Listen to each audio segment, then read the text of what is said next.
Good morning, everyone. My name is David Duran, aka Liv. That's what they call me. All my videos is about real estate and helping everybody live better. Check out my website, livbettanyc, livbettanyc.com. Okay, today I just want to get into a subject that I really haven't touched on, and a lot of people have been trying to do it, and it's called virtual wholesaling. Now, with virtual wholesaling, all you really doing is a lot of just doing things over the phone and internet and making sure everything checks out the right way for the deal to go right. Like when you virtual wholesaling, you could be doing a deal in North Carolina, right? And say you find a deal in North Carolina, however way you found it, and it's a good deal, and you're trying to get buyers to come see it, and you don't want the owner to know exactly what you're doing, so you have to build a rapport with the owner. First thing you would have to do is probably put a down payment down on the property to make sure that the owner feels secure about you being in the property and he's not there, you know? And you might have to do that because nobody's going to trust somebody they never seen putting a lockbox on their property, no down payment, nothing. So you might have to put a little down payment, like $1,000.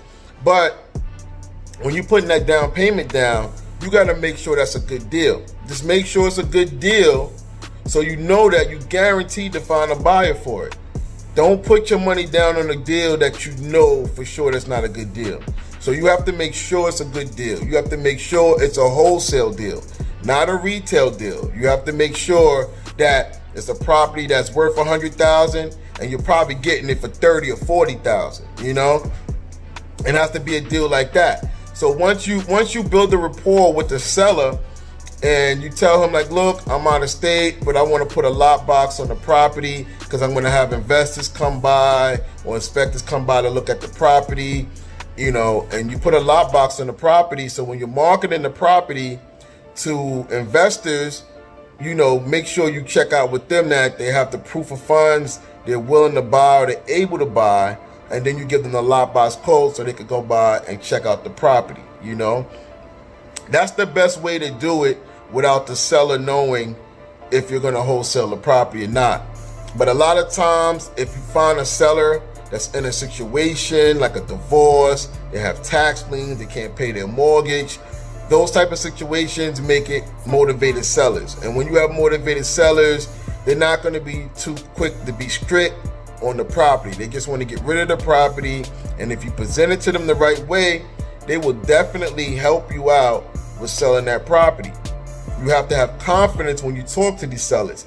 Like you're buying the property or you have investors with you, partners who is going to help you purchase this property.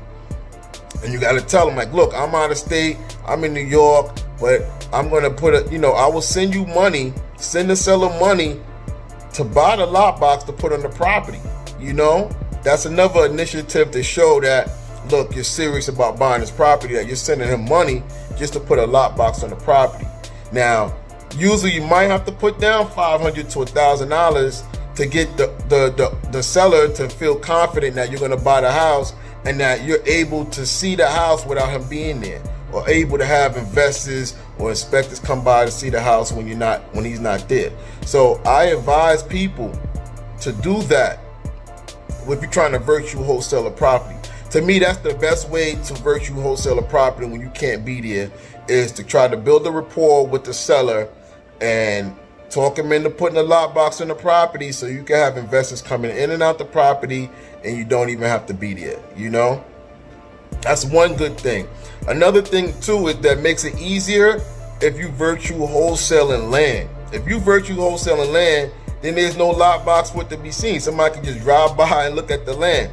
I did a deal like that in North Carolina like a year ago where I virtually wholesaled some land. I never even went there. The buyer, all they have to do is just show up there, look at the land, make the decision if they want to buy it or not, and that was it. The rest was done with the paperwork with the lawyers. Through email, phone calls, signing papers. Next thing you know, boom, closing happened virtually. Nobody had to be there. We got sent out checks for the closing. the owner got his checks for the closing, and it's the buyer really doesn't have to have a key to get the land. He just got the land, he got the deed, boom, he drives up to his land, does what he want to do with it. You know, in this case, this guy he wanted to put 2 mobile homes on this land that I sold in North Carolina. It was 2.75 acres, and I had sold it for like $45,000. I had got it for like $35,000, sold it for like $45,000. And that's what I basically did with that, and it was easy to virtual wholesale it because it was this land, you know. But you can do it with properties too. I did it with properties too. I had properties that I sold in Detroit, South Carolina, and Jersey, and I never even been to the properties. You know, it's just really building a rapport with the seller that you're going to buy the property. You know, tell them you want to put a lockbox on the property so you can have your partners come through, check out the property, and, you know, get your little 14-day due diligence period. What I advise too, guys, when you're doing contracts with these sellers, I started to put 90 days on contracts, you know, because you need time sometimes to find a buyer. You don't want a contract to run on 30 days. But I always try to promise the seller that we're going to close in 30 days. But I always put 90 days on the contract because anything can happen now, especially with COVID going on and, you know, the coronavirus thing is like. So I advise people put 90 to 120 days on the contract just to make sure you close, because you never know when we could go back into a whole quarantine thing again, you know. So my advice to a lot of wholesalers and investors now, put 90 to 120 days on the contract. That also helps too with people trying to steal your deal from you. You know, if they got to wait 3-4 months to see if you're going to buy it or not. A lot of times they didn't went on to the next deal. They're not thinking about your deal, stuff like that. But that is my advice on virtual wholesaling. You can do it. I found properties and did this on Zillow, on Craigslist. You can find properties out of state and still close them. Most likely, this is what you have to do though in each state. You have to find an investor-friendly lawyer or title company in that state that can help you facilitate the deal. With every wholesale deal or every real estate deal, you're going to need an attorney or you're going to need a title company to help close the deal. So my advice is, if you're doing a deal in another state, you put it in contract, call a lawyer up after that, and make sure they're investor friendly, that they'll handle your deal. But I wouldn't yet, you know, commit to getting the lawyer yet. Just make sure you find one that's investor friendly. I would not even get a lawyer or a title company until you have your buyer put his down payment down to purchase the property. Once your buyer puts down his down payment to purchase the property, you send it to the lawyer or the title company to hold the escrow until the deal closes. And that's how you get the lawyer involved. I don't get a lawyer involved until I have a buyer who's serious, who has his down payment ready. Because a lawyer will charge you for starting paperwork for you, and they don't care if you don't close the deal or not. Just them starting paperwork, they still will bill you, you know. They're still going to bill you $300-$400 just for paperwork, if, you know, even if you don't close the deal. So I advise people, don't get a lawyer or a title company involved until you have the buyer and he's ready to go and he has his down payment down.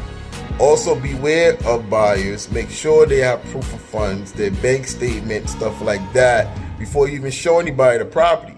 Because somebody could just go in the property, see it, and want to steal the pipes out their property. Anything it can be stolen out these properties. You're not there, the owner's not there.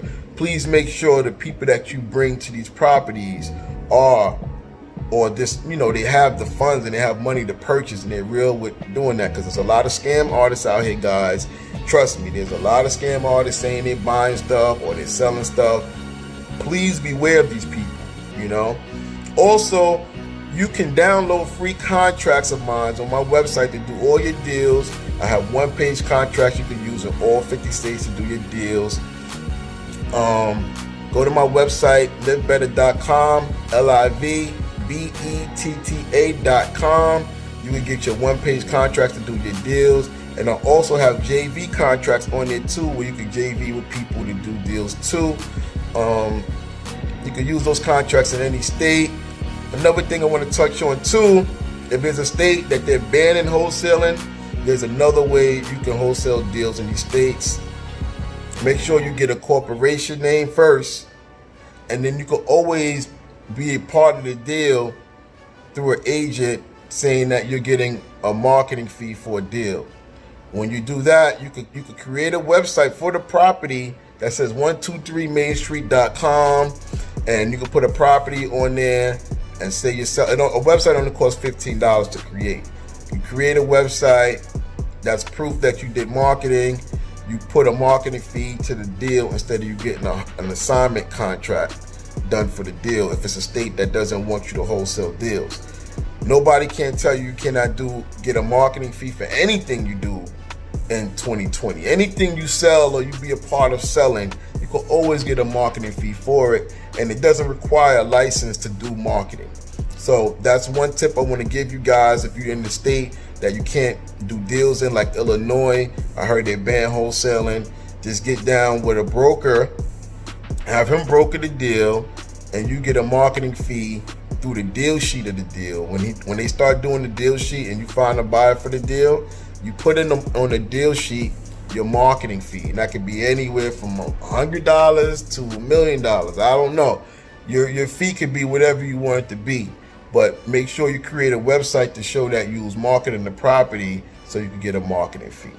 So that's my tip of the week, my tip of the day. I just want to give you guys, I hope I was helpful to you guys today.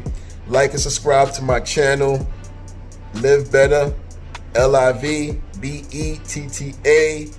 Real Estate. Live Better Real Estate is the channel.